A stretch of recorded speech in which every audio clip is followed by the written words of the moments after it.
The following is a class on the Bhagavad Gita as it is, second chapter, text number 1 through 10, given by His Divine Grace, A.C. Bhaktivedanta Swami Prabhupada, recorded in November of 1968 in Los Angeles. Samjaya said, seeing Arjuna full of compassion and very sorrowful, his eyes brimming with tears, Madhusadana, Krishna, spoke the following words. The Supreme Personality said, my dear Arjuna, how have these impurities come upon you? They are not at all befitting a man who knows the progressive values of life. They do not lead to higher planets, but to infamy. Purport. Now, Arjuna was sympathetic with his brothers and relatives, and he was practically crying with tears in his eyes. And Krishna says that it is non-Aryan. It is not befitting for an Aryan. Yes, see. He was so compassionate, but still it is not approved by Krishna. Purport. The Sanskrit word Bhagavan is explained by the great authority, Parasara Muni, the father of Vyasadeva. The Supreme Personality who possesses all riches, entire strength, entire fame, entire beauty, entire knowledge, and entire renunciation is called Bhagavan. There are many persons who are very rich, very powerful, very beautiful, very famous, very learned, and very much detached. But no one can claim that he is possessor of all these opulences entirely. Such a claim is applicable to Krishna only, and as such he is the Supreme Personality of Godhead. No living entity, including Brahma, can possess such opulence. Neither Lord Shiva nor even Narayana can possess such opulence as fully as Krishna. By analytical study of such possessions, it is concluded in the Brahma Samhita by Lord Brahma himself that Lord Krishna is the Supreme Personality of Godhead. Nobody is equal to or above him. He is the primeval Lord, or Bhagavan, known as Govinda, and he is the supreme cause of all causes. It is stated as follows. There are many personalities possessing the qualities of Bhagavan, but Krishna is supreme over all of them, because none can excel him. He is the Supreme Person, and his body is eternal, full of knowledge and bliss. He is the primeval Lord, Govinda, and the cause of all causes. In the Bhagavatam also there is a list of many incarnations of the Supreme Personality of Godhead, but Krishna is described therein as the original personality, from whom many, many incarnations and personalities of Godhead expand. It is stated in this way. All the lists of the incarnations of Godhead submitted herewith are either plenary expansions or parts of the plenary expansions of the Supreme Personality of Godhead. But Krishna is the Supreme Personality of Godhead himself. Therefore, Krishna is the original Supreme Personality of Godhead, the absolute truth, the source of both Supersoul and the impersonal Brahman. In the presence of the Supreme Person, Arjuna's lamentation for his kinsman is certainly unbecoming, and therefore Krishna expressed his surprise with the word kutas, wherefrom. Such unmanly sentiments were never expected from a person belonging to the civilized class of men known as Aryans. The word Aryan is applicable to persons who know the value of life and have a civilization based on spiritual realization. Persons who are led by the material conception of life do not know that the aim of life is realization of the absolute truth, Vishnu or Bhagavan. Such persons are captivated by the external features of the material. At the present moment, they claim that we belong to the Aryan family, but they have not the qualification of an Aryan. Aryan qualification is described there. Simply, Arjuna was little flickering. He showed his little weakness, and he was at once condemned as non-Aryan. Oh, you are just saying your symptom of a non-Aryan. And by Krishna. So the Aryan word is not ordinary. To become Aryan means a perfect human being, as far as possible. That is Aryan civilization. Go on. Such persons are captivated by the external features of the material world, and therefore they do not know what liberation is. Persons who have no knowledge of liberation from material bondage are called non-Aryans. Arjuna was trying to deviate from his prescribed duties, declining to fight, although he was a Kshatriya or warrior. This act of cowardice is described as befitting the non-Aryans. Such deviation from duty does not help one in the progress of spiritual life, nor does it even give one the opportunity of becoming famous in this world. Lord Krishna did not approve of the so-called compassion of Arjuna for his kinsman. So-called compassion. He was thinking that by showing that compassion, he will be, eulogized by Krishna. But Krishna condemned it. Yes. Just the opposite. In other words, Krishna is very strict also. That is the qualification of Krishna and his associates. Vajradapi kathor and kusumadapi kamal. Softer than the flower and harder than the thunderbolt. Two sides. When Krishna is strict, he is harder than the thunderbolt. And when he is softer than the flower. These two examples are given. Vajradapi kathor, kusumadapi kamal. So, Krishna is not lenient to his friend or to his devotee. Because that leniency will not help him. Will not help him. Sometimes he appears to be very hard for the devotee, but he is not hard. Just like father sometimes becomes very strict. That is good. That will be proved how Krishna's hardness will prove his salvation. At the end, Arjuna will admit, by your mercy, my illusion is now over.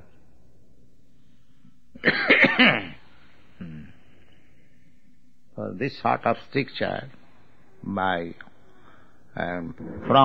God on the devotee is sometimes misunderstood. Because we are always accustomed to accept what is immediately very pleasing. But sometimes we'll find that we are not getting which is immediately very pleasing. But we should not be disappointed. We shall stick to Krishna. That is Arjuna's position. Go on. O son of Pritha, do not yield to this degrading impotence. Degrading impotence. He doesn't want to see his devotee a coward and impotent.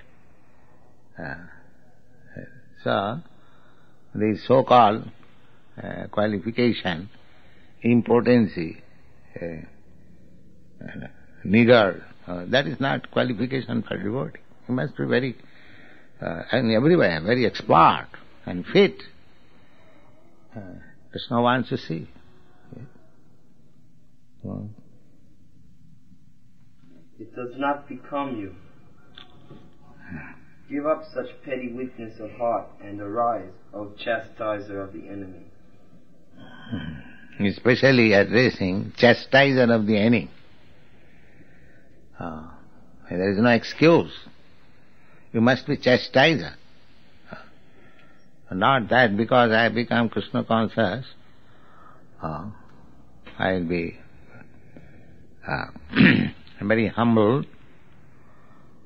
You must be humble, but it can, in need, if there is need, you shall be thunderbolt. That is Krishna instructing. Arjuna said, O killer of Madhu, Krishna, how can I counterattack with arrows in battle personalities like Bhishma and Drona who are worthy of my worship? Of course, all explanations are not there.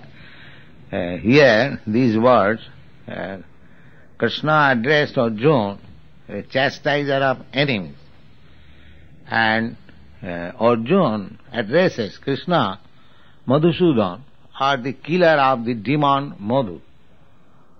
Yes, you are addressing me as chastiser of enemy, but do you think my grandfather and my teacher, they are my enemies? You killed demon Madhu, therefore your name is Madhusudan. But you are asking me to kill my grandfather and teacher. That is the hint. It is all right that your name is Madhusudan, you killed one demon whose name was Madhu. But you are asking me Bhishma Sudan. Bhishma is my grandfather and Drona Sudan. Sudan means killer. So how can it be that? Now, that is the answer. It is better to live in this world by begging than to live at the cost of the lives of great souls who are my teachers. Even though they are avaricious, they are nonetheless superiors. If they are killed, then our spoils will be tainted with blood. This is another indication how superiors should be shown respect. Arjuna says, although they have become avaricious, still they are my superior. Avaricious, why? They have got full affection for me. My grandfather, Bhishma, has got full affection for me. And Dronacharya, I am his very dear student, so he has also my very good affection for me. But because Duryodhana has paid them, he has accepted their service. Paid. So avarice. Simply for money, in spite of so much affection and intimate relationship, they have accepted the service of Duryodhana, counting on money. So therefore they are avaricious. But in spite of their being avaricious, they are my respectful. This is respect. This is respect. That the respectful person who is my respectful, even there are some characteristics which does not command respect, still respect should be offered. This is respectful offering. Yes. Sometimes it may be. The example is given in the Bhagavad Gita, I will find, Apiche suduracharo bhajati mamananna bha sadhureva samanta. Even a devotee sometimes found not acting properly. But because he has got that unflinching faith and devotion upon me, Krishna says, therefore he is sent. Only for that one qualification. He does not know except Krishna. So, to such person, even some flaws are found in their character. Just like we have imposed some rules that elicits sex relationship and the intoxication, meat eating, and so many things. So, of course, intentionally one should not break these laws. But even sometimes we may find that there is some flaw in one's part. Suppose if I see somebody is smoking, but he is doing Krishna consciousness very nicely, so we should not deride. We shall give him concession to reform. That it does not mean that because he has accidentally smoked, smoking, that does not mean he has become immediately disqualified. As Arjuna is saying, although they have become avaricious, still they are my superiors.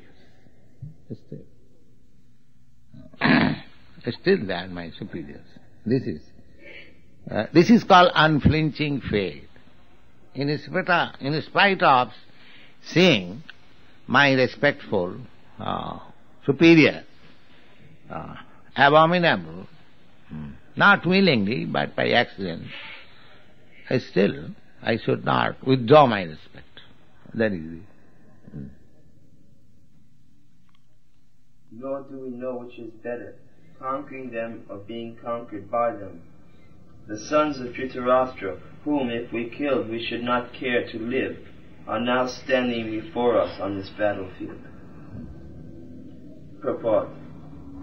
Arjuna became perplexed in this connection, not knowing whether he should execute the fighting with the risk of committing unnecessary violence, although it is the duty of the Kshatriyas, or whether he should not, and prefer instead to live by begging, because if he did not conquer the enemy, begging would be the only means left for his living.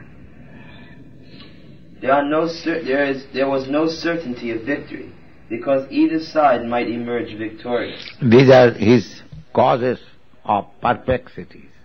How he was thinking, that has been tried to be explained. Yes. Wow.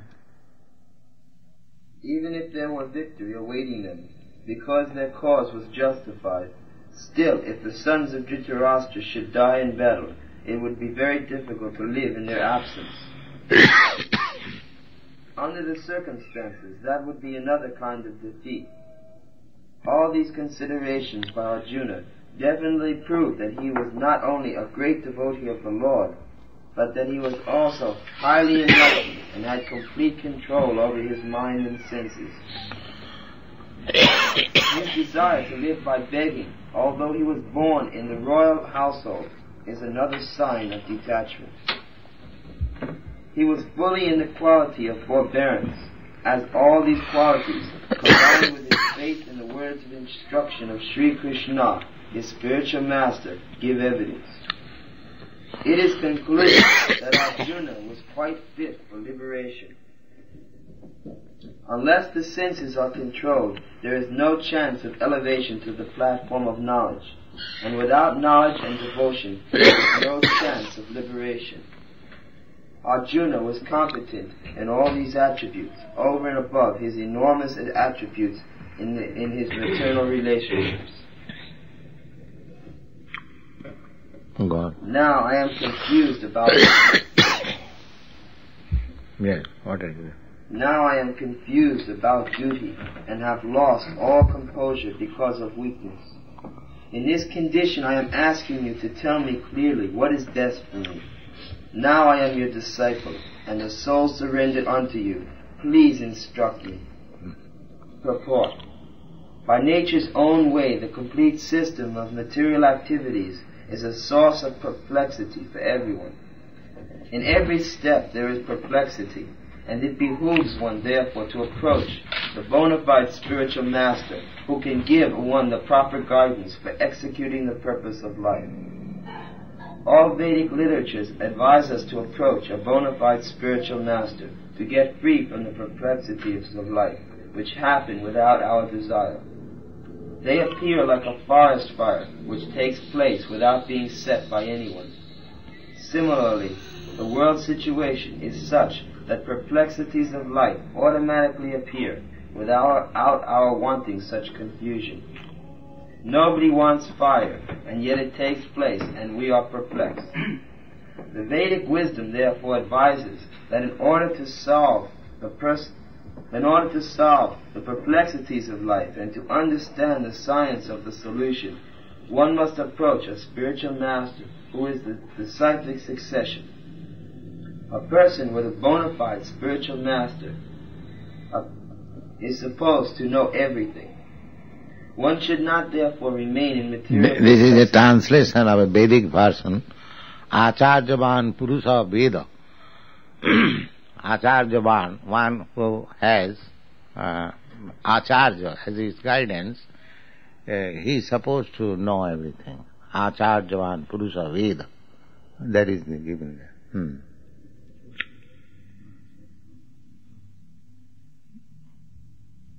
One should not therefore remain in material perplexities, but should approach such a teacher. This is the purport of this verse.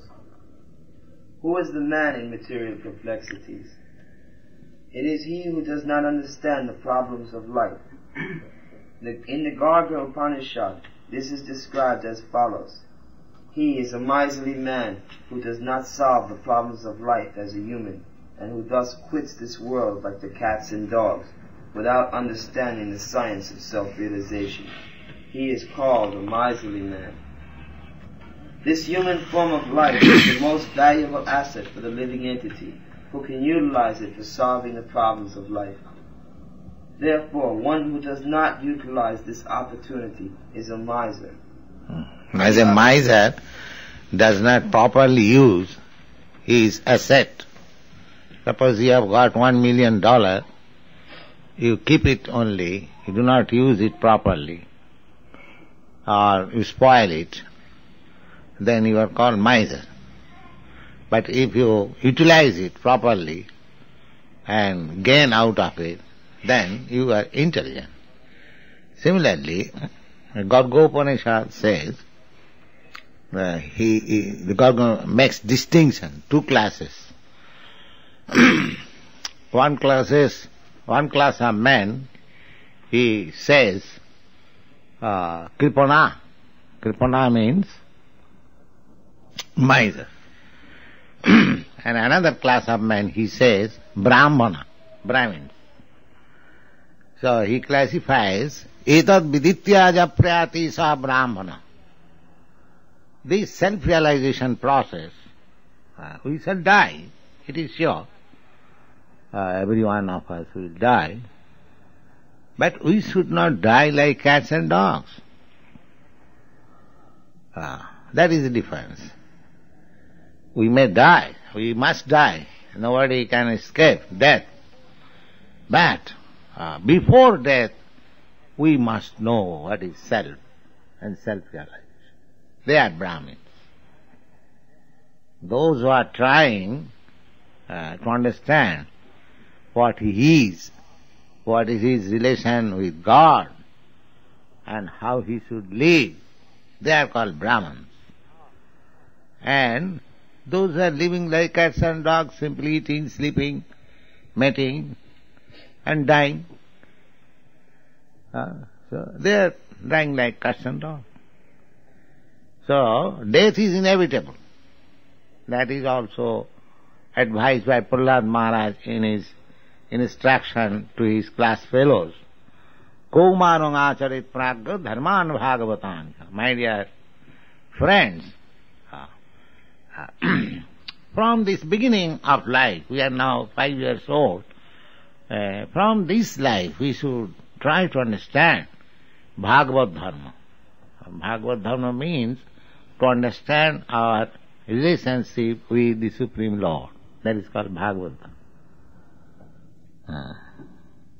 Manasang adhurvam, tadapi adhurvam. Although the life is temporary, but it is very suitable for self-realization.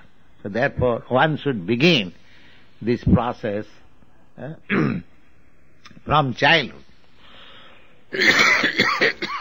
just like modern education system, children are given some playthings, engineering. I've seen in your country especially, he is given railway line and so many things. He can understand how a railway system is working or engineering, so that from the very beginning of his life he is getting idea and he may catch up some line of activities. Similarly, this Krishna conscious education also should be given from the very beginning of life. That is the mistake of the modern civilization. Everyone is becoming engineering, technologist, or medical man, or so many. But the real problem of life is to understand the self. There is no educational system throughout the whole world. What is this self? What is its need? How it is constituted? How it is working? So many things. In Boston, there was a Massachusetts technological, you know that? Yes. So I explained that here is a nice technological institute, but where is this technological department?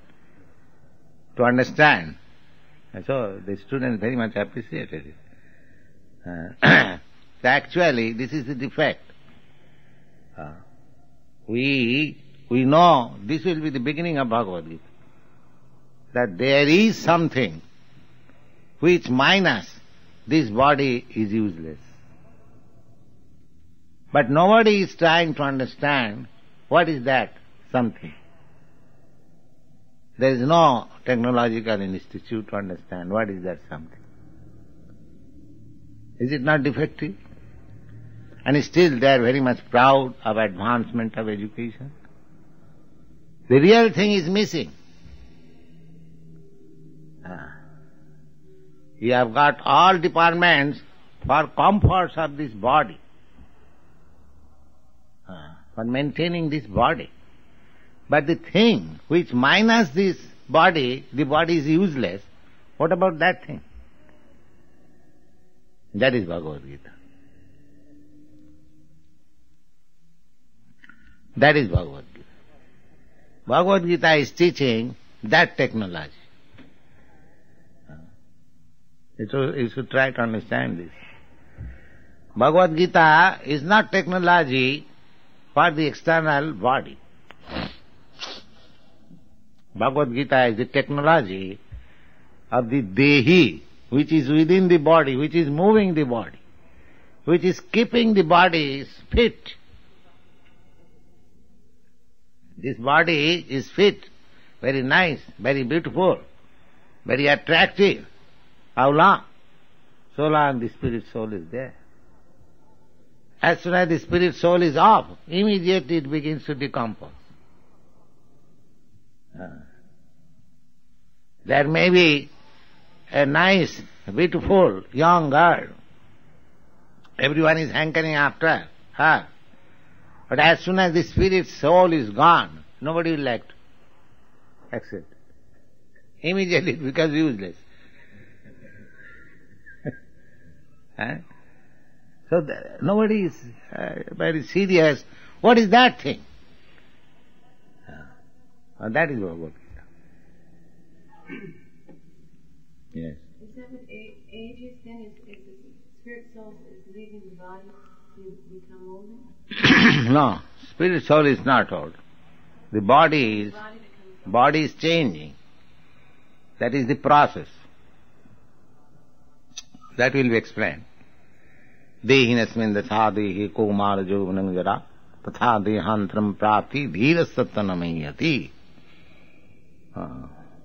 But spirit soul is evergreen. The body is changing. That is to be understood. Body is changing. That everyone can understand. Just like In your childhood, your body was there, that is this child, a different body. And when that child will be younger, that will be different body. But the spirit soul is there, in this body and that body. So this is the proof that spirit soul does not change, the body change. This is the proof. I am thinking of my childhood. That means I am the same I, which I was existing in my childhood. And I remember in my childhood I was doing this, I am doing that. But the childhood body is no longer. That is gone. Therefore, it is conclusion that my body has changed, but I am the same. Is it not? This is simple truth. So this body will change, still I shall remain. I may enter into another body. That doesn't matter. But I shall remain. Tatha dehantaram prati dhirasattvanamaya. As I am changing my body, even in the present circumstance, similarly, the ultimate change does not mean I am dead. I enter into another. That also explains. Vasangsi chinnani jatha. Just I change. Just like when I was not sannyasi, I was dressing like any gentleman. Now I have changed my dress. That does not mean that I have died. No, I have changed my body. That's all. I have changed my dress. Or miserly persons waste their time in being overly affectionate for family, society, country, etc., and the material conception of life. One is often attached to family life, to wife and children and other members of on the basis of skin disease. The Kripanas think that they are able to protect their family members from death, or the Kripana thinks that his family or society can save him from death. Such family attachment can be found even in the lower animals, who also take care of children. Being intelligent, Arjuna could understand that his affection for family members and his wish to protect them from death were the causes of his perplexities. Although he could understand that his duty to fight was awaiting him, still, on account of miserly weakness, he could not discharge the duty. He is therefore asking Lord Krishna, the Supreme Spiritual Master, to make a definite solution.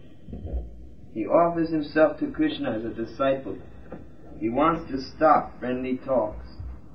Talks between the Master and the disciple are serious, and now Arjuna wants to talk very seriously before the recognized spiritual Master.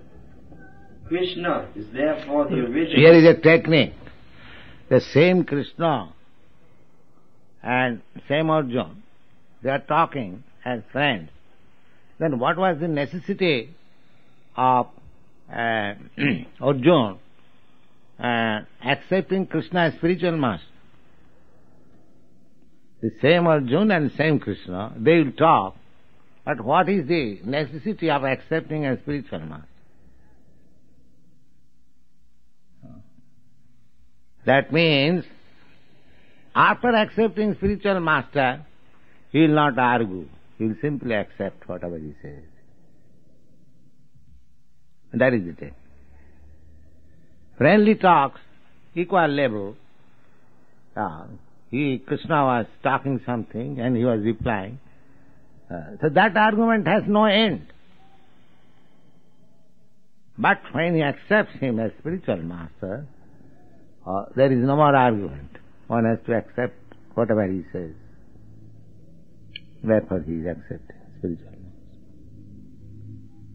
master. After this, Arjuna will never say, this is wrong, this is no, I don't agree, no. He will accept. The acceptance of spiritual master means to accept anything, whatever he says. Therefore one has to select a spiritual master whom he can completely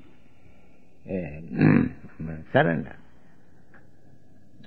That is the technique. Veda Vakka, just like the Vedic injunction, nobody can deny. Similarly, spiritual master is also representative of Veda, Acharyavan Purusha Veda. So, similarly, it is like Vedic injunction. So, spiritual master has also got the grave duty. He has to instruct the disciple in such a way that he may not be misled. And that is not possible because a spiritual master is he who will simply speak from authoritative sources. He will speak from Bhagavad Gita, Bhagavat, or what was spoken by Narada, Vyasa. That is his authority. He does not say, in my opinion it is. No. Therefore, it is perfect. It is coming from the disciplic succession. And if one agrees to such instruction, then he is also perfectly advancing. It is not difficult to understand. So, he is accepting.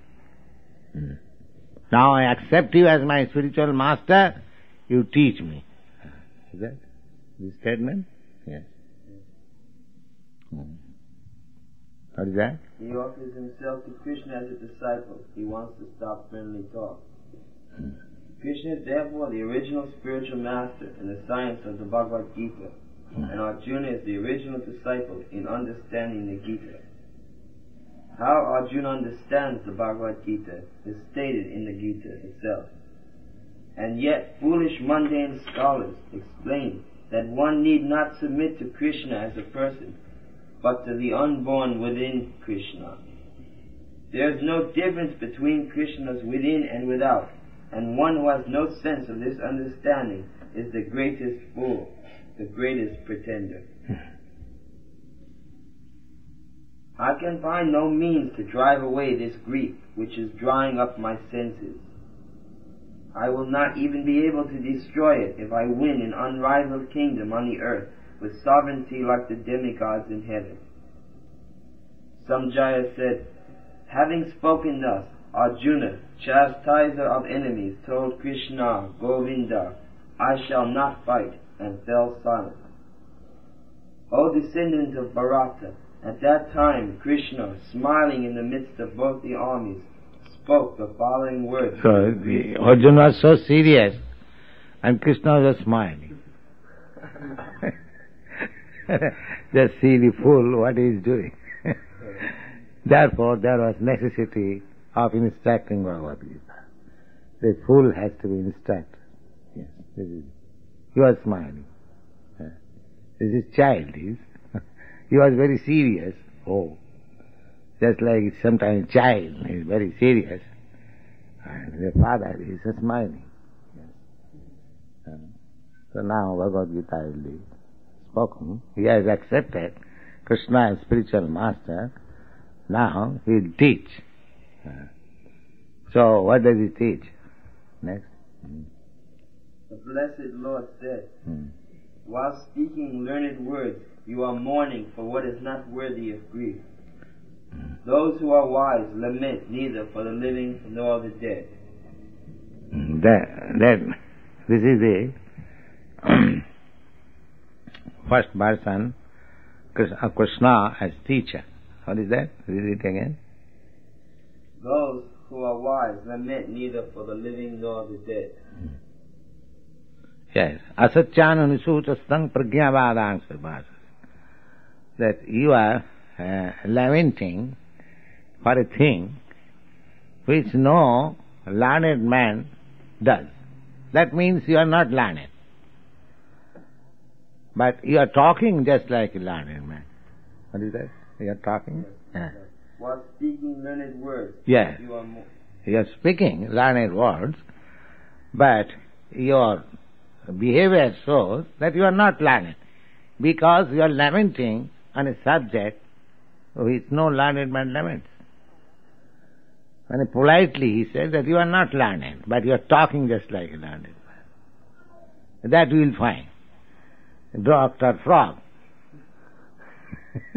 speaking like a very great philosopher. Just like here, that Dr. Radhakrishna that says, it is not to Krishna, but within Krishna. That fool does not know that there is no within or without of Krishna. Rather, Krishna is within and without.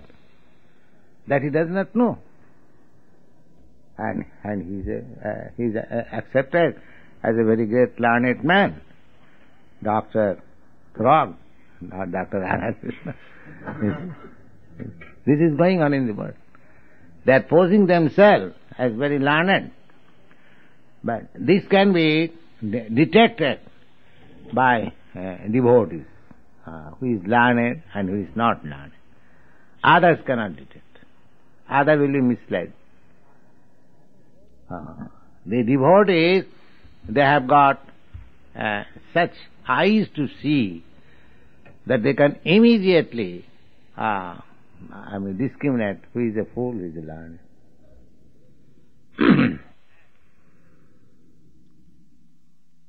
So, it is not necessarily that one has to become pure devotee immediately. Just like we are also following the instruction of our spiritual master. I don't claim that I am pure devotee or perfect. But my only qualification is that I am trying to follow the instruction of the perfect. Similarly, this is called disciplic succession. Just like here it is stated that Krishna is the original spiritual master and Arjuna is the original student. So Arjuna said that sarvamevang ritang manne jadvadasi kesam. My dear Krishna, whatever you are saying, I accept in total, in the 10th chapter. I don't make just like Dr. Radhakrishna says, oh, it is not to Krishna, it is something else. He does not accept in that way. He says that whatever you are saying, I accept. I don't say that you have got a separate thing within, that is supreme, you are not supreme, as person. This is impersonalist. They do not know that Krishna has no such a conditioned soul, just like we are. I am different from my soul. I means I am my body. Or I am soul different from the body. Krishna has no such differentiation. He does not know that. Because he is not following Krishna, the perfect spiritual master. He is following some rascal spiritual master. Therefore he has this mistake. But if we follow Arjuna and Krishna, then we get the perfect knowledge. We may not be 10% perfect, but as far as possible, if we follow the instruction as it is, that much perfect. And this way, one will get perfection.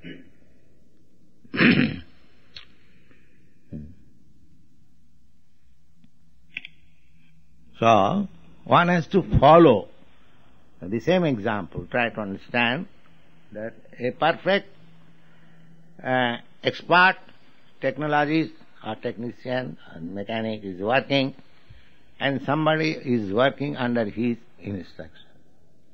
So this somebody, because he is strictly working under the instruction of the expert, he is also expert. He may not be 10% expert, but his work is expert. Is that clear? Because he is working under the expert. Do you follow? So, if you follow pure devotee, then you are also pure devotee. It may not be one is 10% pure, because we are trying to raise ourselves from the conditional life. But if we strictly follow the pure devotee, then we are also pure devotee. So far we do, that is pure. So pure devotee does not mean one has to become immediately 100% pure. But if he sticks to the principle that we will follow a pure devotee, then his actions is as good as a pure devotee.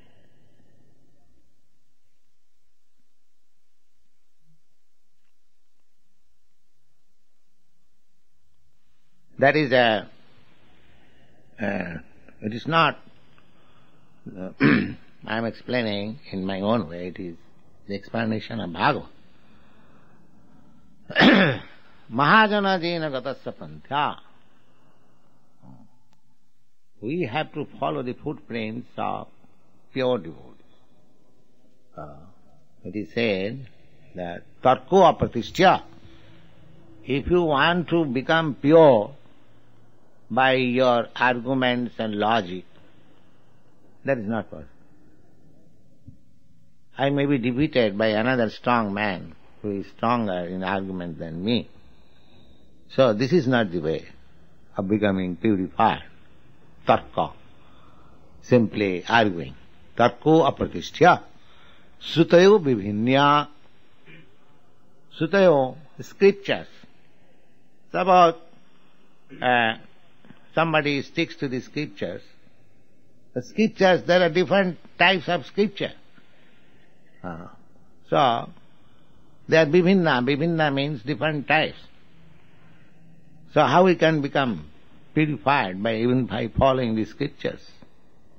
Tarko apratishta sutayo bibhinya. Naso munijjasa matangana bhinna. Muni means thoughtful, philosopher. If we follow a particular type of philosopher, that is also not perfect. Because I may be under the care of a philosopher, rock philosopher. So, that is also not sure.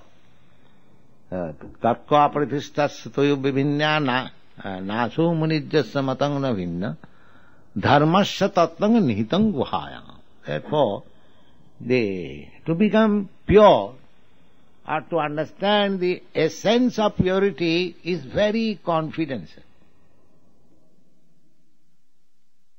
It is not to be acquired by our own efforts, by argument, or by being expert in scripture, or by becoming a philosopher, similar way. It is very confident. Then, how? Mahajana jena gatasya. You have to follow a pure devotee, acknowledged devotee. Similarly, in the Bhagavad Gita, if we follow Arjuna, then you understand Bhagavad Gita as it is. But if we don't follow Arjuna, if we follow somebody, Dr.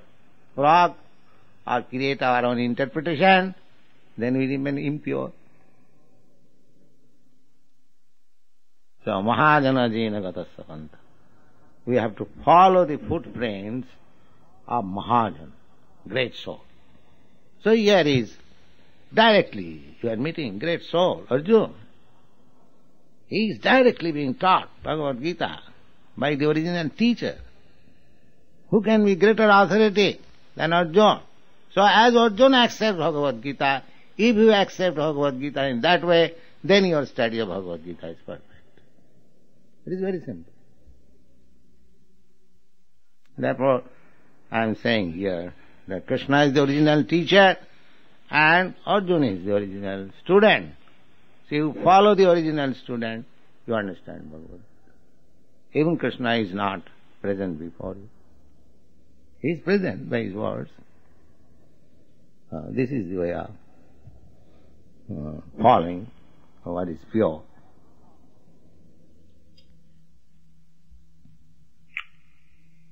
Yes.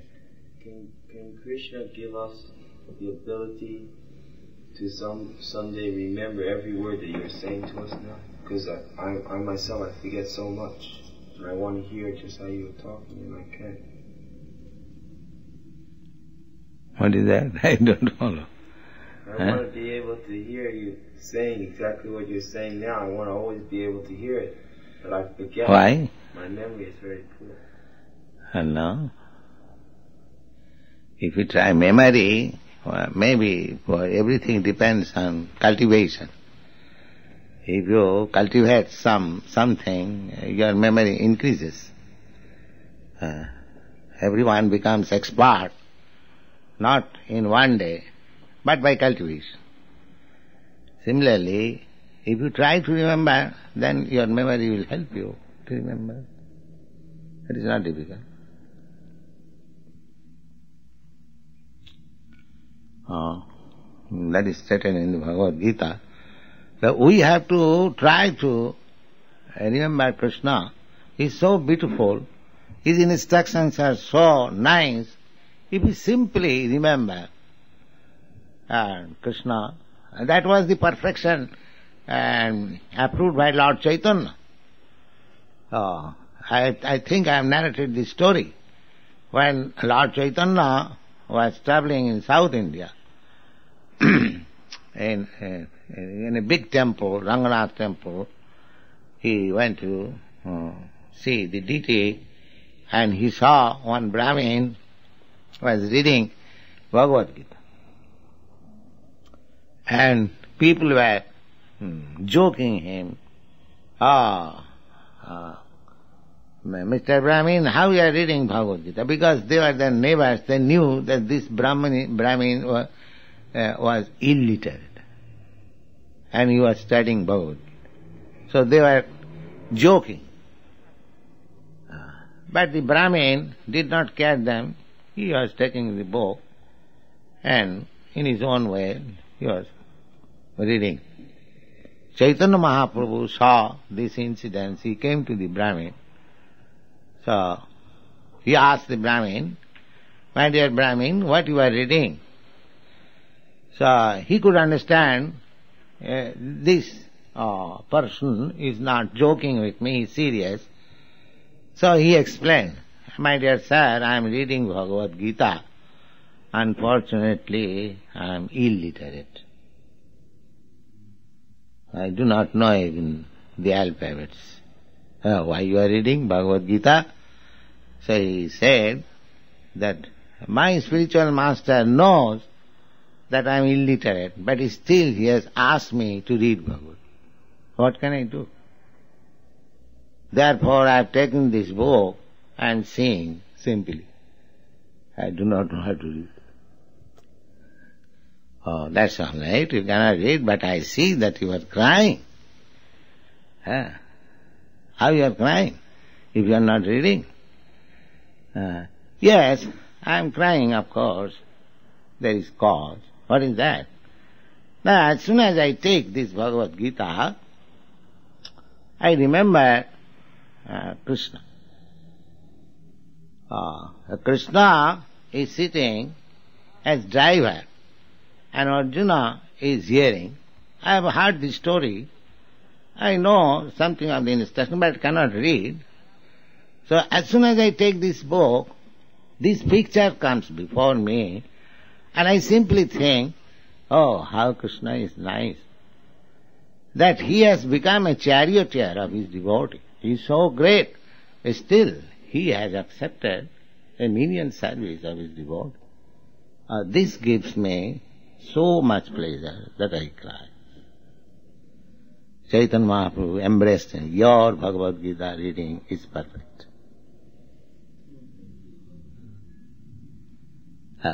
You have taken the essence. So this is the thing.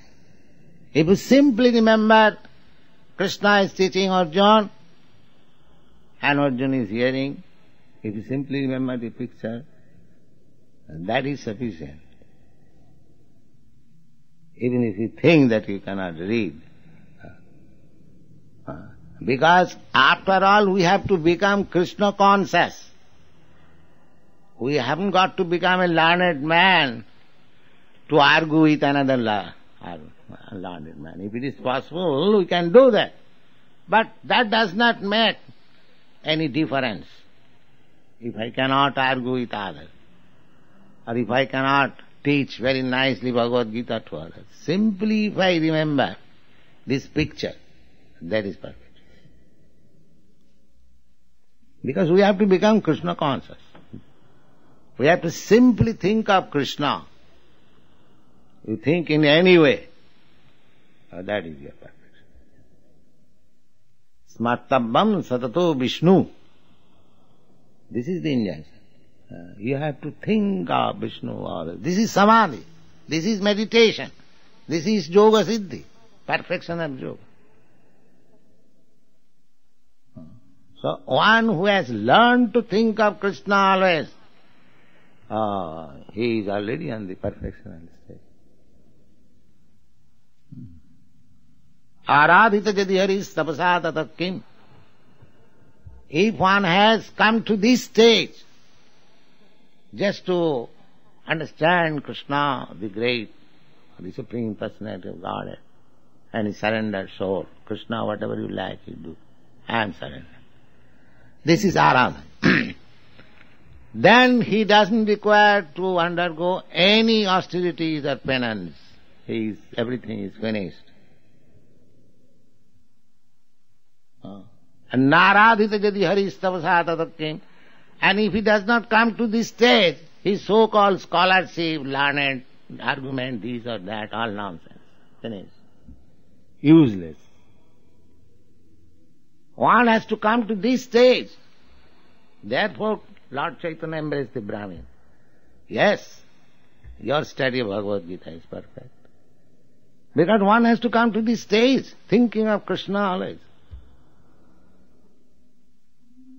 So, if one does not come to this stage, simply by academic education, he says it should be like this, the interpretation should be like this. He's simply wasting time. Frog philosopher. One has to come to this stage. Aradhita jadi haris tapasa tatakim, naradhita jadi haris tapasa tatakim.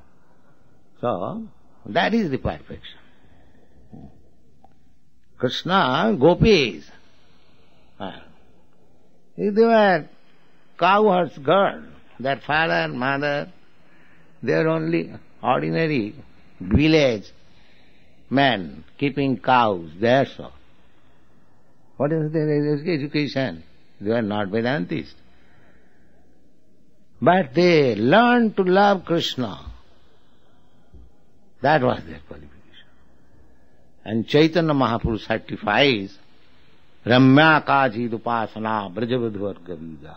Oh, there is no better worship than that which was contemplated by the gopis. Because they did not know what is Krishna, but they loved Krishna, that's all. They loved Krishna, because Krishna was God or Krishna was something great. No, their natural affection was for Krishna. They could not stay even for a moment without seeing Krishna. That was the quality. This is Krishna consciousness. One has to come to perfect Krishna consciousness. Somewhere or other. That is perfection. That is everything. If one always thinks of Krishna, then he is perfect. We should not forget. We have presented so many formulas. Why? Not the formulas are important, but the formulas will help me to remember Krishna always. It's like you are going to sell our magazines. So this magazine selling or taking some contribution is not our business. Our business is that we are spreading Krishna consciousness. People are hearing about something about Krishna. And because we are helping, we are also hearing. We are also benefiting. When you speak somebody about Krishna, then I hear also Krishna. Savanam Kirtanam, the first preliminary steps, hearing and chanting is going on.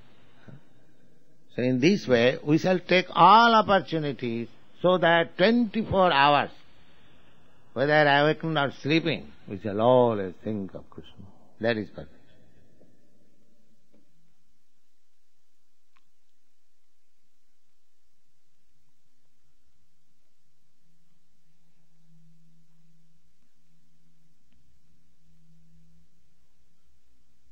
This chanting means always remembering Krishna, Hare Krishna, Hare Krishna, Krishna Krishna, Hare Ram, Hare Ram. Cooking, I am cooking for Krishna. I am typing for Krishna. I am going to preach for Krishna. I am distributing back to God for Krishna. In this way, always remember Krishna, that's all.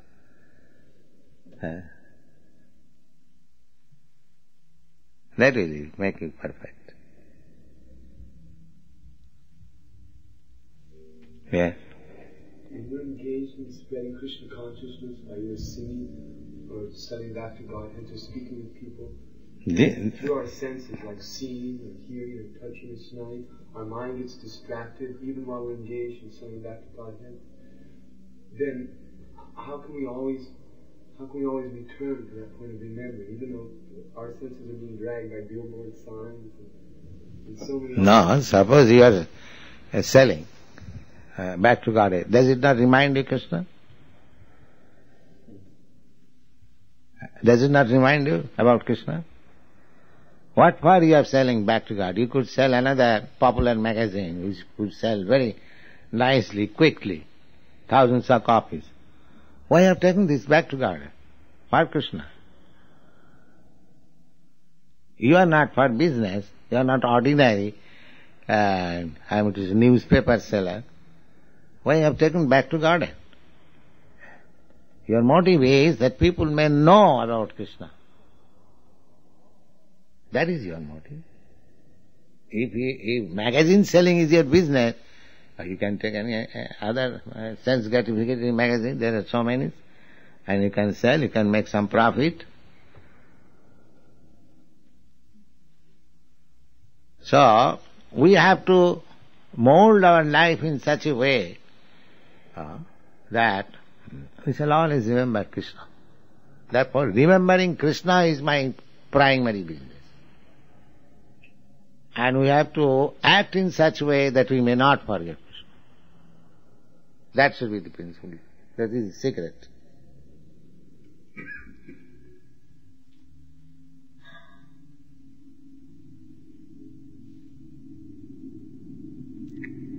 Therefore it is equally good for anyone, because we can engage anyone in the business of Krishna. If somebody has no, knowledge, he can simply sweep over the floor of Krishna's temple. That will make him remembering Krishna, that I am cleansing the floor of Krishna's temple. He is as good as the editor of Back to God.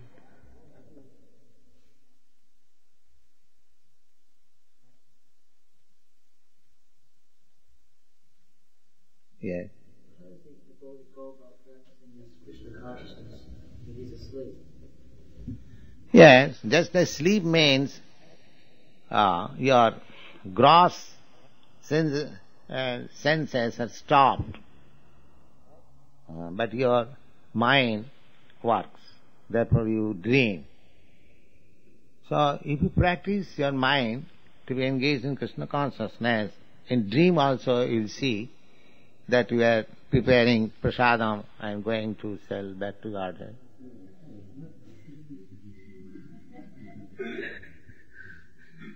That's all.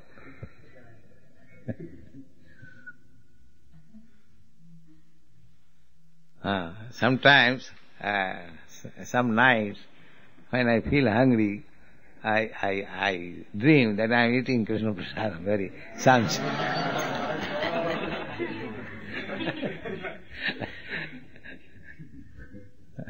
Somebody is supplying me nice paratha, and I am eating. But being hungry, my hunger is not satisfied. I am eating till the dream is end. So, if you practice, this is the technique. We have to practice in this way that when all functions of this body will be stopped at the time of death, we shall remember somewhere or other Krishna and success. Immediately success. That is the technique.